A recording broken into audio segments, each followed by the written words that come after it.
বন্যা পরিস্থিতির উন্নতির সাথে ফেনীতে দেখা দিয়েছে পানিবাহিত নানা রোগ। হিমশিম খাচ্ছেন চিকিৎসকরা। ৩ মাস পর কাল থেকে আবারও উন্মুক্ত হচ্ছে সুন্দরবন। পর্যটকদের স্বাগত জানাতে প্রস্তুত বন বিভাগ।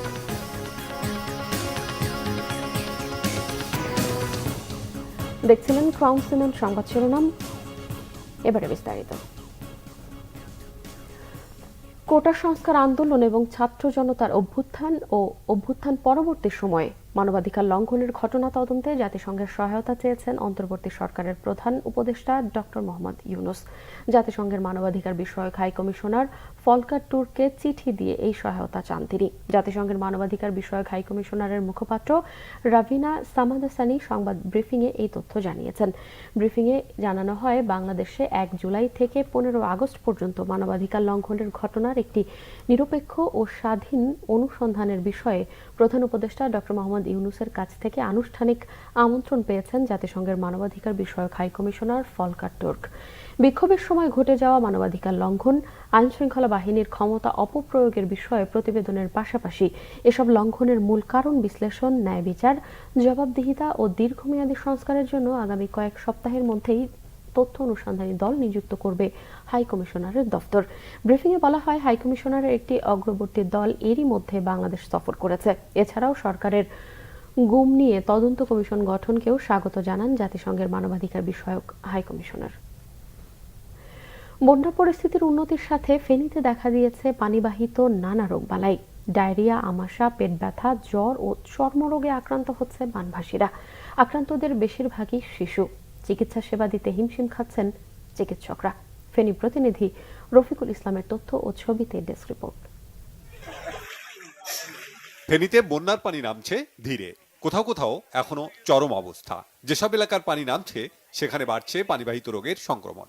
একদিনে ডায়রিয়া আক্রান্ত হয়ে ফেনী জেনারেল হাসপাতালে ভর্তি হয়েছেন শতাধিক শিশু, নারী ও পুরুষ। বাড়ছে শ্বাসকষ্টের রোগীও। হাসপাতালের মেঝেতে খোলা আকাশের নিচে চিকিৎসা নিতে হচ্ছে অনেককে। সকালবেলা আসছি, এখানে আসার পরে ডায়রিয়া ইউনিটে কোনো সিট নেই, তো এখন বাধ্য হয়ে খোলা আকাশের নিচে চিকিৎসা নিতেছি। চিকিৎসার জন্য আসছিলাম, তখন এখানে অনেক রোগী, এই কারণে আমরা গাছতলে বসে এখন চিকিৎসা নিচ্ছি। শীতকালে তোর জন্য বাইরে বসে আছি প্রায় ৩-৪ ঘন্টা, রাত থাকতে বলতেছে, রাত থাকতে হবে। বসে থাকি, চিকিৎসা নিচ্ছি আর কি।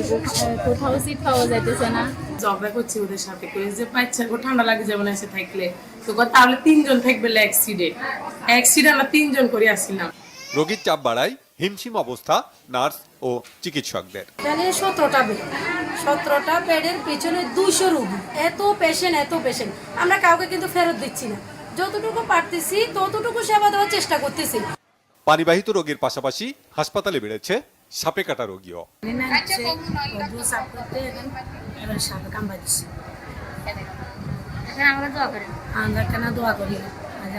প্রলয়ঙ্কারী বন্যা হয়েছে, সে কারণে দেখা যাচ্ছে যে পানিবাহিত রোগ যেমন ডায়রিয়া, আমাশয়, জ্বর, কাশি এগুলো নিয়ে এবং সাপে কাটা এবং আননোন বাইট এই পেশেন্টগুলো অনেক বেশি আসতেছে। সেজন্য আমরা জনসাধারণকে, বিশেষত ফেনীবাসীকে আমরা অনুরোধ করব, আপনারা সাবধানে চলাফেরা করবেন। এবারের বন্যায় ফেনী জেনারেল হাসপাতালের নিচতলা তলিয়ে যায়। এতে 1 সপ্তাহ বন্ধ থাকে হাসপাতালের স্বাভাবিক চিকিৎসা কার্যক্রম। Bangla vision news desk. ব্যয় সংকোচন নীতি অনুসরণ করায় পদ্মা সেতু প্রকল্পের প্রকল্পিত ব্যয় সাশ্রয় হয়েছে ১,৮৩৫ কোটি টাকা, জানিয়েছেন সড়ক পরিবহন ও সেতু মন্ত্রণালয়ের উপদেষ্টা মোহাম্মদ ফাউজুল কবির খান।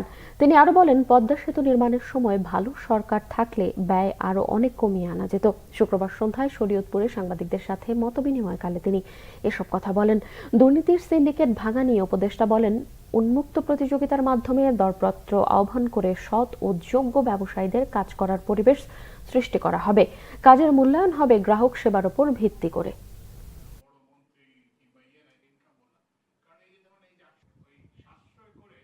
এই পদ্মা সেতু প্রকল্পের সর্বশেষ প্রাক্কলিত ব্যয় বারবার রিভিশন আপনারা জানেন, সর্বশেষ প্রাক্কলিত ব্যয় ছিল ৩২,৬০৮ কোটি ৬০৫ কোটি ৫,৫২ লক্ষ টাকা।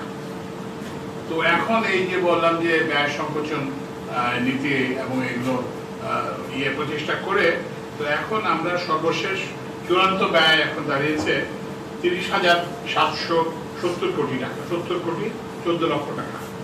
তো অর্থাৎ এখানে প্রায় 1835 কোটি টাকা সাশ্রয় হয়েছে।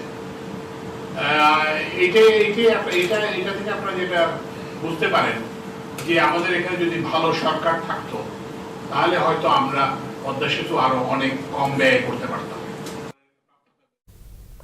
3 মাস বন্ধ থাকার পর আগামীকাল 1 সেপ্টেম্বর পর্যটক ও বনজীবীদের জন্য খুলে দেওয়া হচ্ছে সুন্দরবন।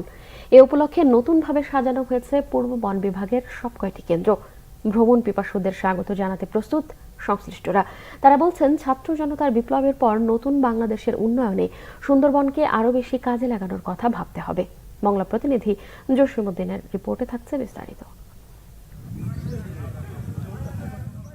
সুন্দরবনের প্রাণ প্রকৃতি রক্ষায় প্রতি বছর জুন মাসের 1 তারিখ থেকে 31 তারিখ পর্যন্ত সব ধরনের প্রবেশ বন্ধ রাখা হয়। 3 মাস পর রবিবার সবার জন্য উন্মুক্ত হচ্ছে সুন্দরবন। দীর্ঘ প্রতীক্ষার পর চারদিকে উৎসবের আমেজ। বিনোদনের ক্ষেত্রে পর্যটনটা এখন মানুষ বেছে নিচ্ছে, এই জন্য সব জায়গায় পর্যটকদের দল দেখা যায়। আশা করি এই পর্যটন মৌসুমে প্রচুর লোক হবে। দর্শনার্থীদের জন্য নান্দনিকভাবে সাজানো হয়েছে পূর্ব বন বিভাগের করমজল, হারবাড়িয়া, আন্দারমানিক, দুবরা, কটকা, কচিখালী, নীলকমল সহ সমুদ্র তীরবর্তী ও বনাঞ্চলের সবকটি স্পটও। আমরা এখানে তাদেরকে অভ্যর্থনা জানানোর জন্য বা এখানে সুন্দরভাবে তারা ঘোরাফেরা করার জন্য যাবতীয় যত কিছু করার দরকার সবকিছু আমরা মোটামুটি সম্পন্ন করেছি, আমাদের প্রস্তুতি সম্পূর্ণ করেছি এবং এখানে নিরাপত্তা ব্যবস্থা ব্যাপক জোরদার করা হয়েছে। পর্যটকদের প্রধান আকর্ষণ হচ্ছে যে সুন্দরী গাছ, যেটা 99% সুন্দরী এই ফুড ট্রেলটার পাশে, এবং বড় বড় সুন্দরী গাছ দেখতে পারবে সুন্দরবনে। এটা খুব রেয়ার, এরকম দেখা যায় না।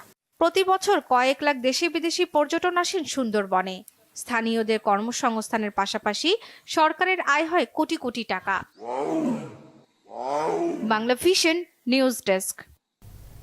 এই ছিল এখনকার মতো। পরের সংবাদ সকাল 11টায়। এছাড়াও বাংলা ভিশন সংবাদ ও সংবাদ সংশ্লিষ্ট অনুষ্ঠান দেখতে ভিজিট করুন www.bbnews24.com ও facebook.com/bangladeshnewse এবং সাবস্ক্রাইব করুন youtube.com/bangladeshnewse।